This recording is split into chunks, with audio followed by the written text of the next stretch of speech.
जय मसीह की प्रियो। क्या आपने कभी सोचा है कि आपकी प्रार्थना में इतनी शक्ति है कि वह आपके जीवन में चमत्कार ला सकती है?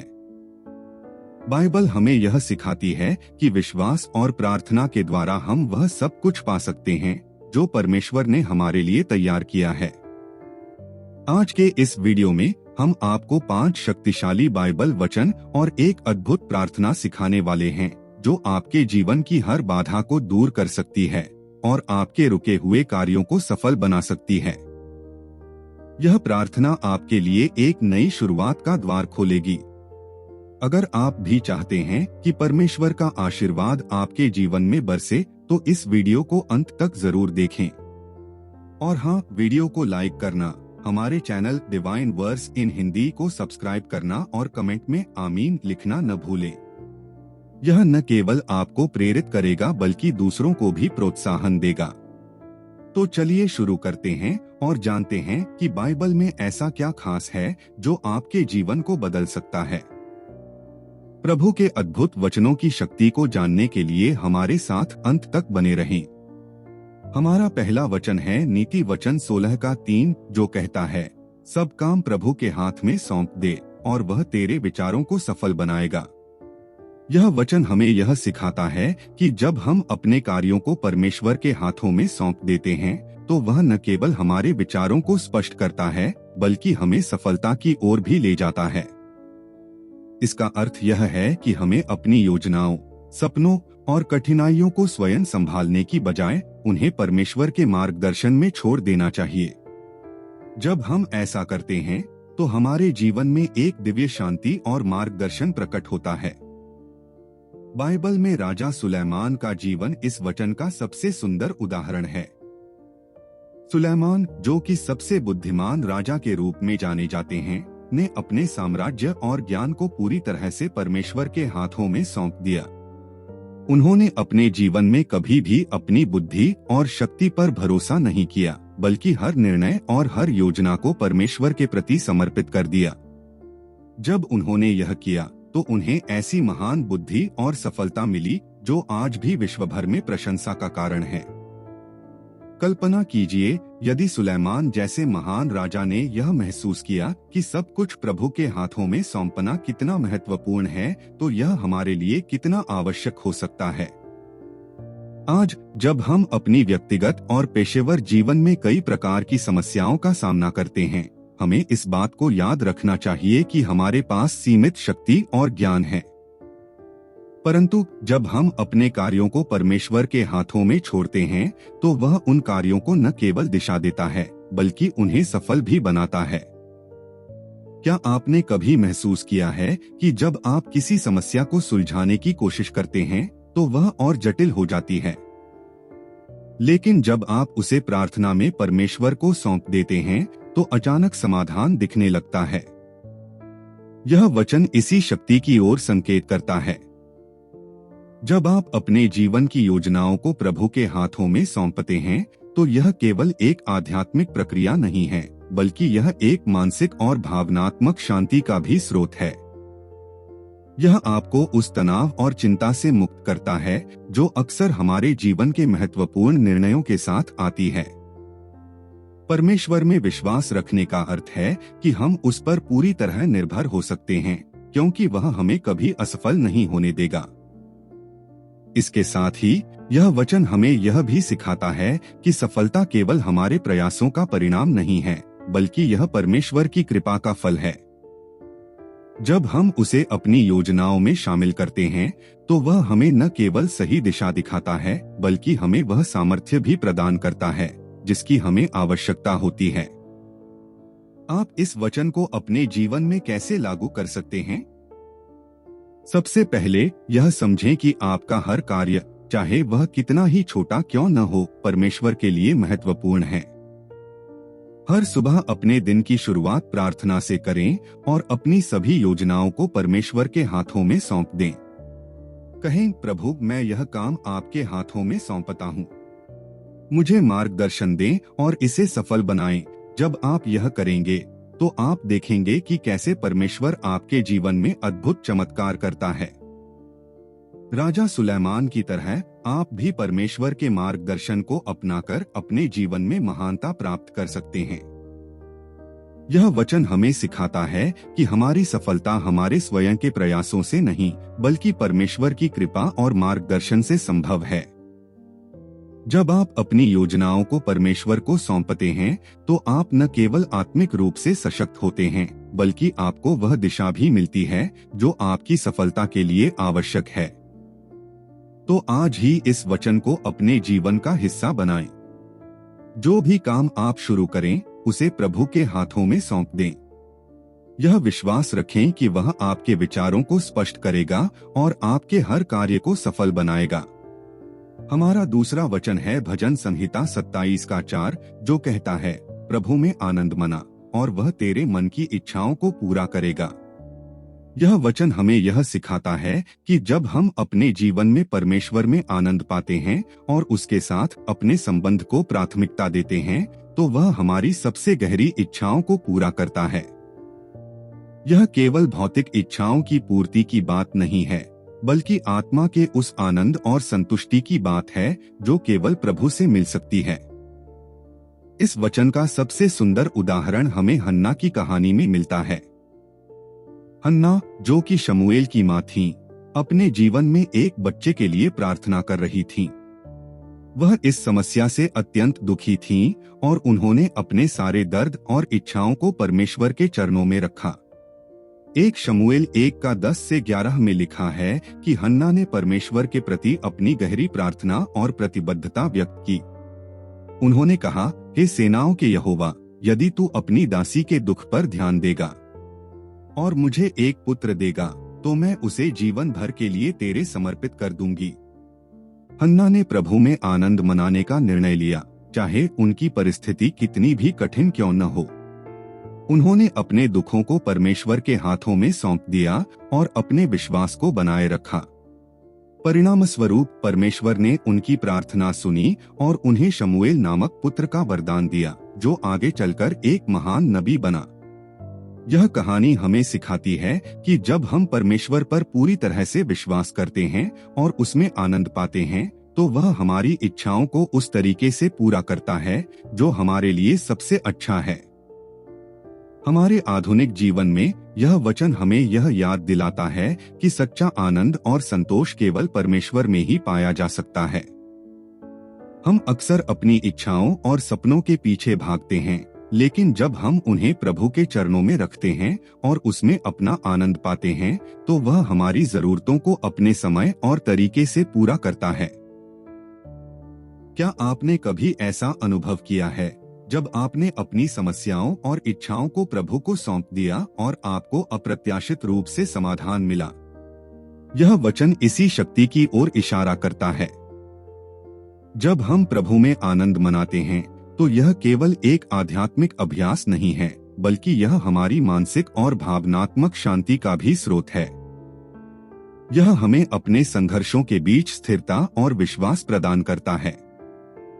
परमेश्वर में आनंद मनाना का अर्थ है कि हम उसकी भलाई और विश्वासयोग्यता पर पूरी तरह निर्भर हो सकते हैं।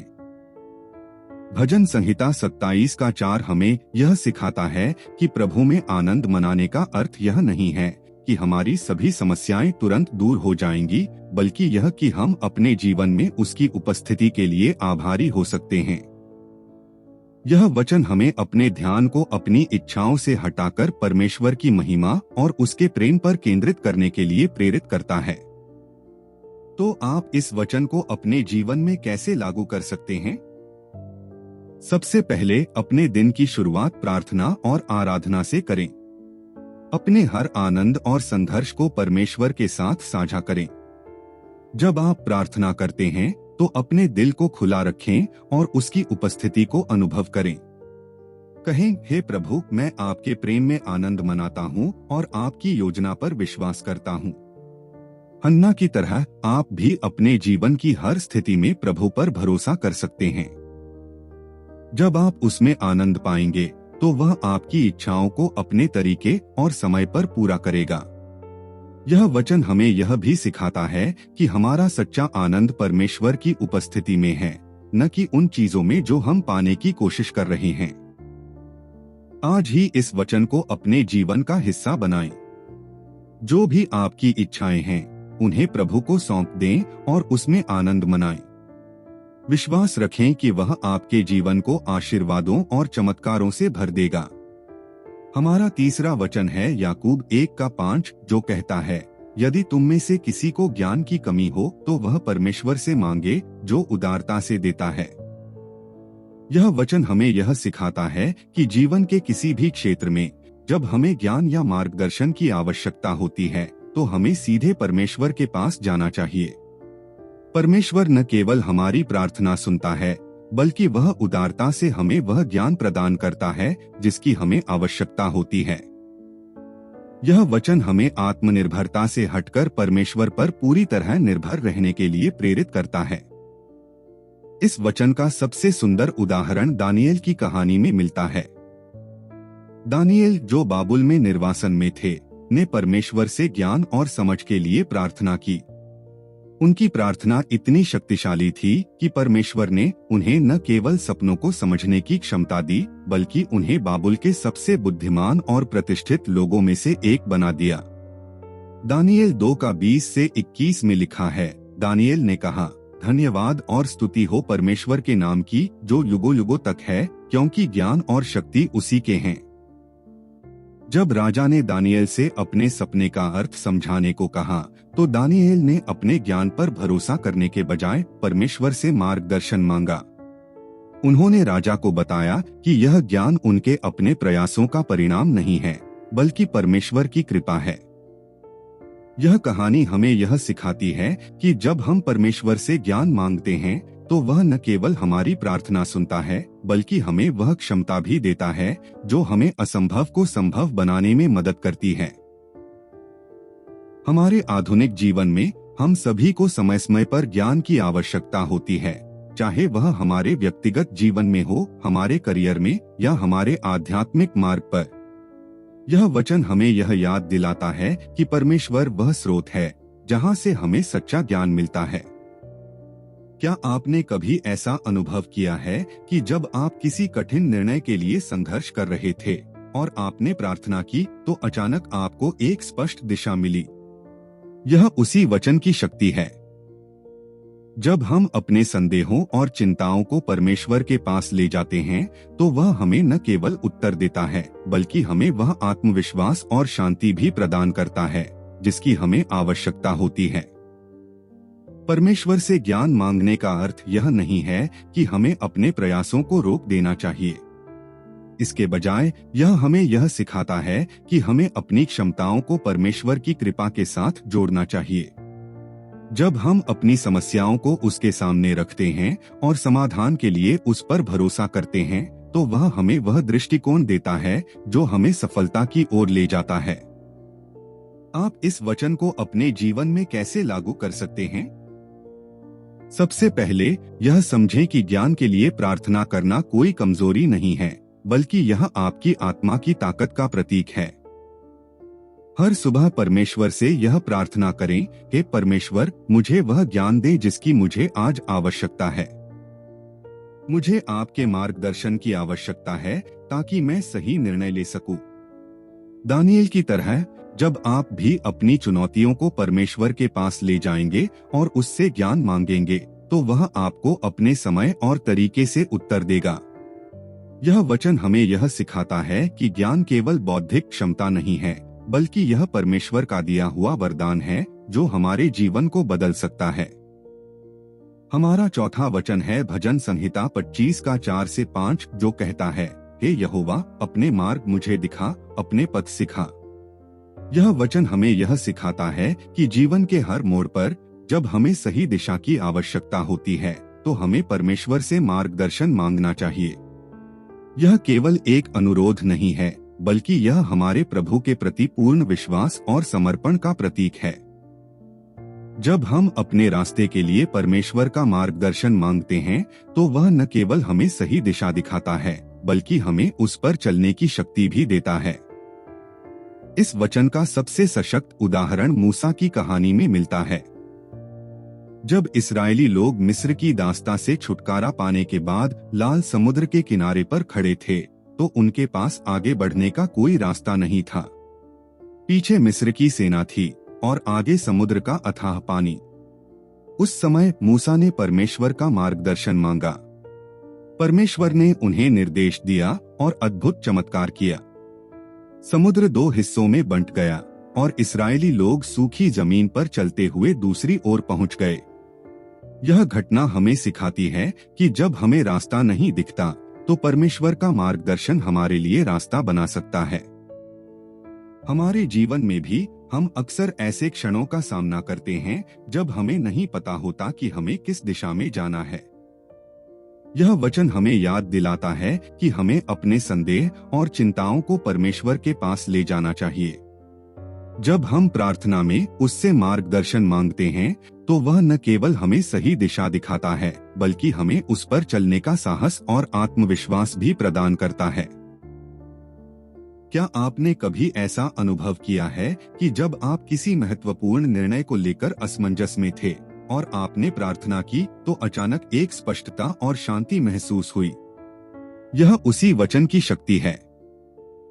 जब हम परमेश्वर से मार्गदर्शन मांगते हैं तो वह हमारे दिलों को शांति और हमारी राहों को स्पष्टता प्रदान करता है। भजन संहिता 25 का 4 से 5 हमें यह भी सिखाता है कि परमेश्वर का मार्गदर्शन केवल बाहरी रास्तों के लिए नहीं है बल्कि यह हमारे आंतरिक जीवन के लिए भी है।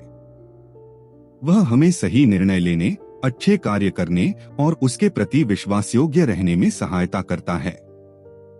आप इस वचन को अपने जीवन में कैसे लागू कर सकते हैं? सबसे पहले अपने दिन की शुरुआत प्रार्थना से करें। हर सुबह परमेश्वर से कहें, हे प्रभु, मुझे अपने मार्ग दिखाएं। मुझे आपके पथ पर चलने की समझ और साहस दें। इसके साथ ही अपने निर्णयों को परमेश्वर के सामने रखें और उसकी इच्छा के अनुसार चलने का संकल्प लें। मूसा की तरह जब आप भी अपनी चुनौतियों को परमेश्वर के पास ले जाएंगे और उससे मार्गदर्शन मांगेंगे तो वह आपको अपनी शक्ति और मार्गदर्शन से भर देगा। यह वचन हमें यह सिखाता है कि जब हम परमेश्वर पर विश्वास करते हैं तो कोई भी बाधा इतनी बड़ी नहीं होती जिसे हम पार न कर सकें। हमारा 5वां और अंतिम वचन है भजन संहिता 91 का 11 से 12, जो कहता है, वह अपने स्वर्गदूतों को तेरे विषय में आज्ञा देगा कि जहाँ जहाँ तू जाएगा वे तेरी रक्षा करें। यह वचन परमेश्वर की अद्भुत सुरक्षा और उसकी देखभाल के प्रति हमारी गहरी आस्था को प्रकट करता है। यह हमें आश्वासन देता है कि हमारे जीवन के हर पल में परमेश्वर ने हमें सुरक्षित रखने के लिए स्वर्गदूतों को नियुक्त किया है। उनकी उपस्थिति हमें हर विपत्ति और बाधा से बचाती है और हमें परमेश्वर के प्रेम और शक्ति का अनुभव कराती है।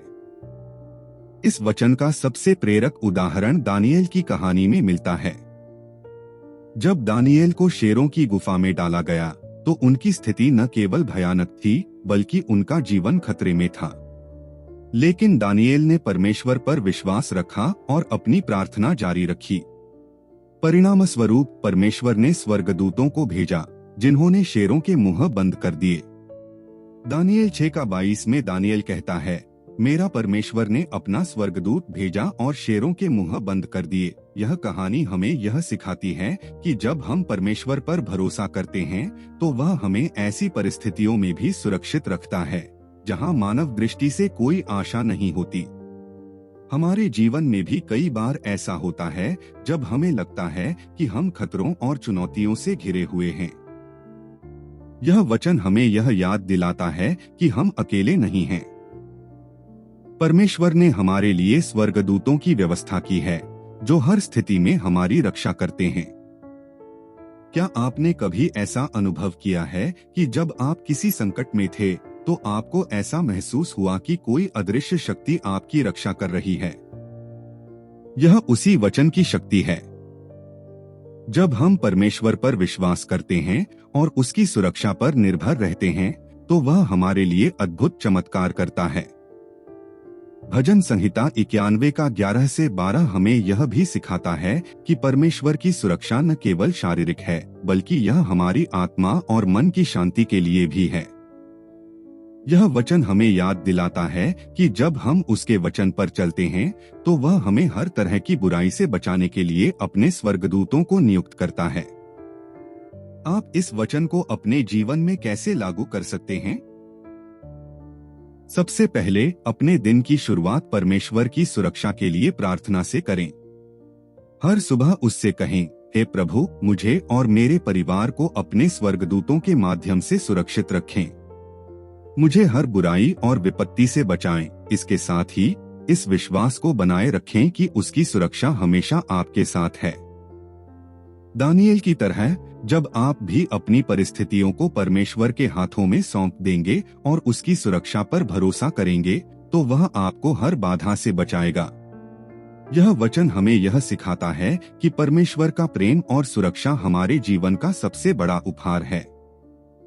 क्या आपने गौर किया है कि बाइबल में जितने भी चमत्कार हुए हैं वे केवल विश्वास और प्रार्थना के द्वारा ही संभव हो पाए हैं?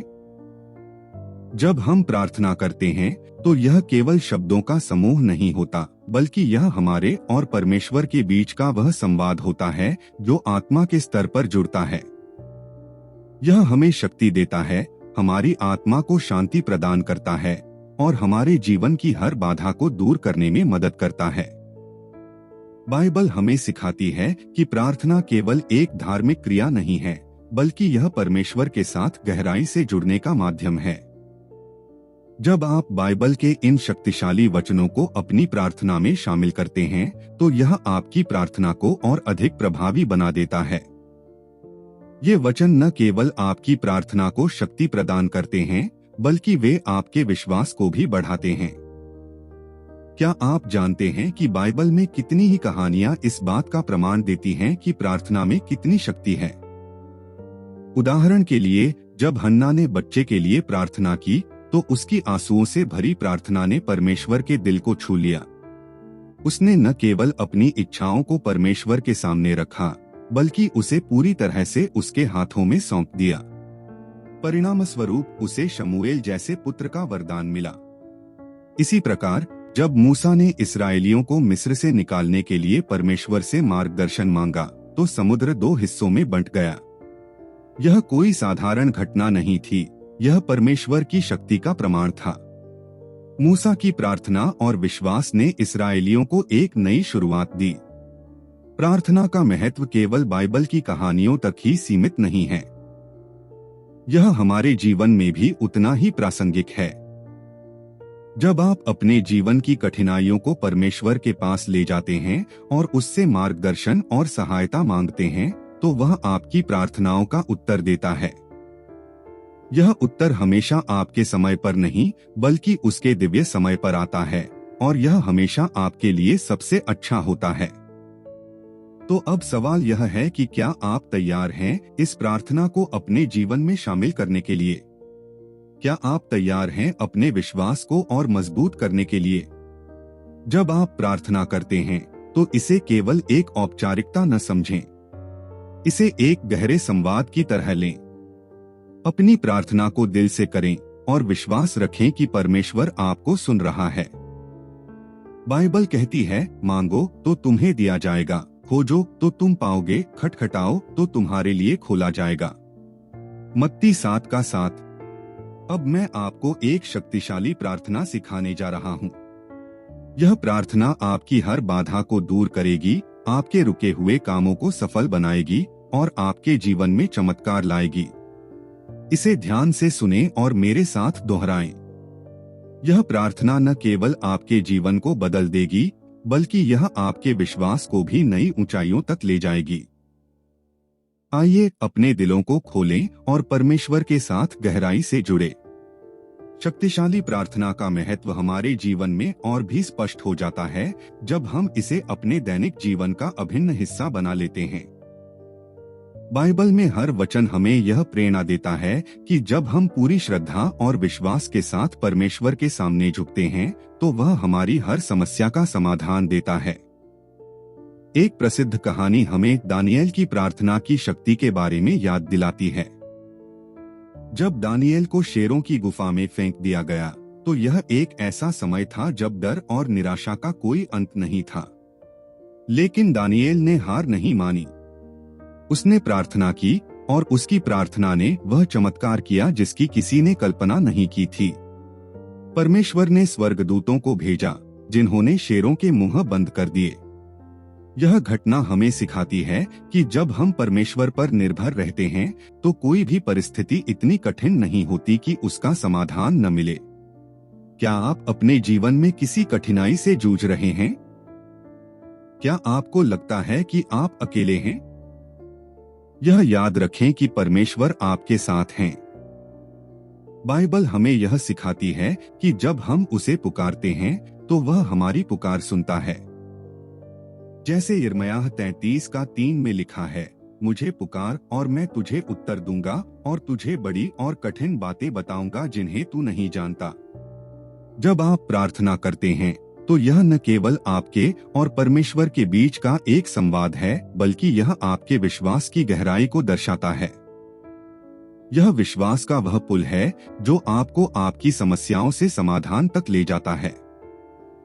यही वह समय है जब आप अपनी सारी चिंताओं और समस्याओं को परमेश्वर के चरणों में छोड़ सकते हैं। अब इस प्रार्थना को अपनाना शुरू करें और इसे अपने जीवन का हिस्सा बनाएं। हर सुबह अपने दिन की शुरुआत इस शक्तिशाली प्रार्थना से करें और देखें कि कैसे आपका जीवन बदलता है।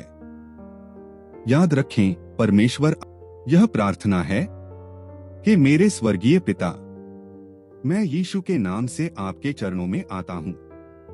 आपके वचनों के आधार पर मैं अपने जीवन की हर परिस्थिति आपके हाथों में सौंपता हूँ। मुझे मार्गदर्शन दें, मुझे अपनी शक्ति से भर दें और मुझे हर बाधा से मुक्त करें। मैं आपके वचन पर विश्वास करता हूँ और आपकी कृपा के लिए आभारी हूँ। मेरी प्रार्थना का उत्तर देने के लिए धन्यवाद। यह प्रार्थना मैं यीशु के नाम में करता हूँ। आमीन। आप यह प्रार्थना नियमित रूप से करें और अपने जीवन में बदलाव देखें। यह प्रार्थना न केवल आपके विश्वास को गहरा करेगी, बल्कि आपके जीवन की हर समस्या का समाधान भी लाएगी। इसे अपनाएं, इसे दूसरों के साथ साझा करें और देखें कि कैसे परमेश्वर आपके जीवन में चमत्कार करते हैं। प्रार्थना का महत्व केवल हमारे व्यक्तिगत और आत्मिक जीवन तक सीमित नहीं है, बल्कि यह हमारे रिश्तों और समाज को भी गहराई से प्रभावित कर सकता है। जब हम प्रार्थना करते हैं तो हम न केवल अपनी आत्मा को पोषण देते हैं, बल्कि हम दूसरों के लिए भी एक आशीर्वाद बन जाते हैं। एक महत्वपूर्ण उदाहरण यूसुफ की कहानी है। जब यूसुफ को उसके भाइयों ने गुलामी में बेच दिया तो उसके पास शिकायत करने या निराश होने का हर कारण था। लेकिन यूसुफ ने परमेश्वर पर विश्वास बनाए रखा। उसने अपने जीवन की हर परिस्थिति को प्रार्थना और विश्वास के साथ जिया।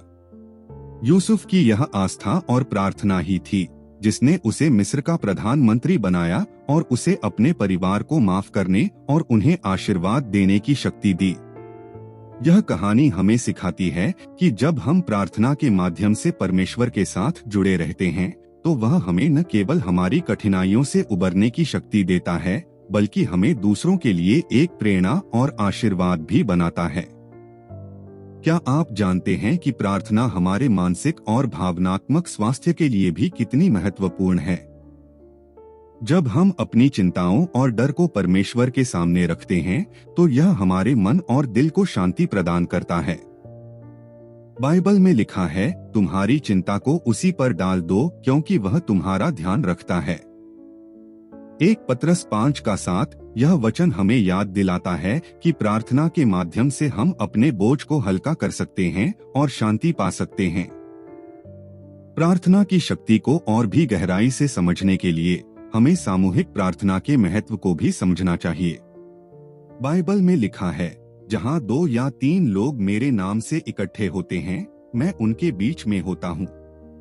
मत्ती 18:20 जब हम एक साथ प्रार्थना करते हैं तो यह न केवल हमारे विश्वास को मजबूत करता है, बल्कि यह हमारी प्रार्थनाओं को और अधिक प्रभावी बनाता है। सामूहिक प्रार्थना का एक बड़ा उदाहरण प्रेरितों के काम 12 में मिलता है, जब पूरे चर्च ने पतरस की रिहाई के लिए प्रार्थना की। उनकी प्रार्थना ने चमत्कार किया और पतरस को जेल से रिहा कर दिया गया। आज के समय में जब हम विभिन्न चुनौतियों और संघर्षों का सामना कर रहे हैं, तो सामूहिक प्रार्थना और भी अधिक महत्वपूर्ण हो जाती है। जब हम अपने परिवार, दोस्तों और समुदाय के साथ प्रार्थना करते हैं, तो यह हमें एकजुट करता है और हमें परमेश्वर की शक्ति का अनुभव कराता है। तो अब सवाल यह है कि आप अपनी प्रार्थना की यात्रा को और अधिक गहरा और प्रभावी कैसे बना सकते हैं। सबसे पहले इसे नियमित बनाएं। हर दिन एक निश्चित समय पर प्रार्थना करें। यह आपकी आत्मा के लिए वह पोषण है जो आपको हर परिस्थिति में मजबूत बनाए रखेगा। दूसरा, अपने प्रार्थना समय को व्यवस्थित करें। शुरुआत में परमेश्वर का धन्यवाद करें, फिर अपने पापों की क्षमा मांगें और अंत में अपनी याचनाओं और दूसरों के लिए प्रार्थना करें। यह आपकी प्रार्थना को एक गहराई और उद्देश्य देगा। तीसरा, अपनी प्रार्थना को बाइबल के वचनों के साथ समृद्ध करें। जब आप प्रार्थना में परमेश्वर के वचनों को दोहराते हैं, तो यह आपके विश्वास को और अधिक दृढ़ बनाता है।